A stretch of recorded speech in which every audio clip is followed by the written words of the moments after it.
whatever people are saying about the combine and not throwing, of course, Shedeur still has a pro day, nailed Yep. all his interviews and those kind of things.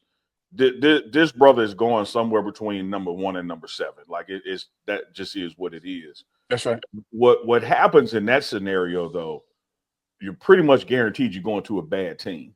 Now, I don't think that there's anybody more equipped than Shedeur Sanders to deal with that. When you look at the offensive lines that he's had and still leading in completion percentages and touchdowns, winning the Johnny Unitas Award, et cetera. When you look at since Jackson State to his final year, this brother has had probably 6 offensive coordinators. So if anybody knows how to thrive in uncertainty and instability, is him. But talk to me about some of the pitfalls or challenges a young quarterback, immensely talented, faces when going to a quote unquote bad team. Man, you got to humble yourself fast. You know, um, there's nothing wrong with being confident in yourself, for sure. But I just think when it comes down to um, the stuff around you, people who don't know you, guys making money, it's not just football anymore, it's their jobs.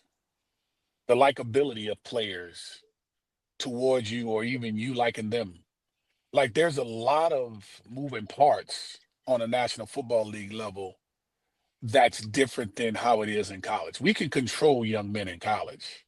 Even though there is money, you still can control them because the money is being controlled on how you give it to them, right? So I just think on a National Football League level, how are you gonna tell a man that's making $20 million a year what to do? Mm. And you come in with more swag than all of them because you got your own money. So I use the Munda, baby. You got your own money. you got your own money. And so now it's like, okay, how do I transition myself? Travis got his own money too, y'all. You know what I'm talking about? There it is. Look at that. Look at He that. got his own money. I say he Boy, got his boy, boy. own money. You hit the He got jackpot. When I tell you he's got his own money, I mean the boy has got his own money. You did it this time. You hit the jackpot. Oh man, a $1,000 bill. It's just, any player that has that type of confidence, you don't change who you are. You just identify your environment. And I think if any player of that type of stature and a sense of confidence, Heisman Trophy, your expectations, I don't want to say you have to put them on reserve, but I think you have to learn the room. Once you learn the room, and that's humility. Once you learn the room, you know the buttons to tap. If you don't learn the rooms, man, it's gonna be tough.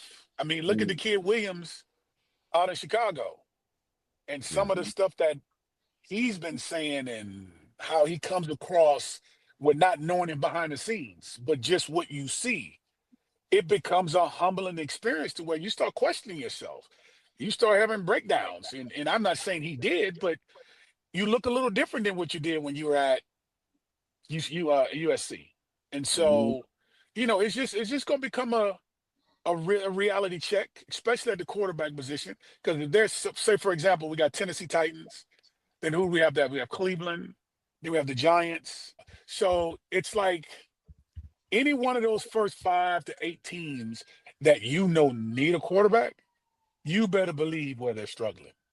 And it starts up front on both sides of the football. Because football is played from the inside out. It's not played from the outside in. Right. It just doesn't work that way, especially for a young quarterback. It goes from the inside out. So if the inside is good, and what I mean by inside out is O-line, D-line, and then we kind of work ourselves out to the outsides. And I think once those portions of the field is handled well enough, I think a person like Shedeur and everyone else that wants to play quarterback, they'll have a chance to flourish. And it's like, I don't want to say because it's just a different dynamic in the players, man, on the national. That's why Coach Prime mentioned, in the early stages that it's tough for him to want to go coach in the National Football League. He ended up doing something to somebody because these jokers driving the same Ferrari are more expensive than the ones he used to drive, or Lamborghinis. And they're flying on helicopters and jets, and some got their own little small propeller planes. And, guys have lives, and guys are making real money. today. Mm-hmm. Real And quick. so, it's Shedeur is special, but he's going to, have to buddy up with them old linemen, man, to make sure you figure out who got the two left feet, which one of them got the two left feet, which one got all the kids at home to where he on his last leg to make sure he get to that next contract, Yeah. that the dinners he used to do with his offensive linemen there in Colorado. Ooh, he gonna have to make sure they good every week because some dudes, I'm telling you, some of these dudes are very traditional and reserved, and he's have to do technically what he's been doing. Yeah. Honestly, I mean, just do what he's been doing, and he's gotten whether it's Cash who came in from IMG and having to take over starting last season Cash to money. making it happen. I mean, after watching what game was it? I think it was the Texas Tech game, and I think the quarterback was doing the same thing, the one that was starting before, snapping the ball before the ball was asked for, and Cash went in and never saw the sideline afterwards. Mm. And it's like stuff like that where guys are respecting him and like him and want to be around him is what he's going to need early on, because you don't know what the offensive coordinator is going to call. You have no clue. But if that offensive line cares about their quarterback, they're going to make sure he's good. And I was fortunate enough in Pittsburgh every year to pretty much have that mentality from the guys up front, which was they cared regardless if everybody else saw me as a receiver. When they knew I was in the back there playing quarterback, they knew I was capable of doing certain things, which made them feel good to know that, hey, as long as I got to do is give them a half a second or two, and you never know what's going to happen. So that's all I'll say for Shedeur or any quarterback, Cam Ward, the kid coming out of Ole Miss, whoever it is that's coming up next. Yeah. Just understand that part. That's the part that's tough because it's going to take some time. You have to spend time with them. You have to spend time with them.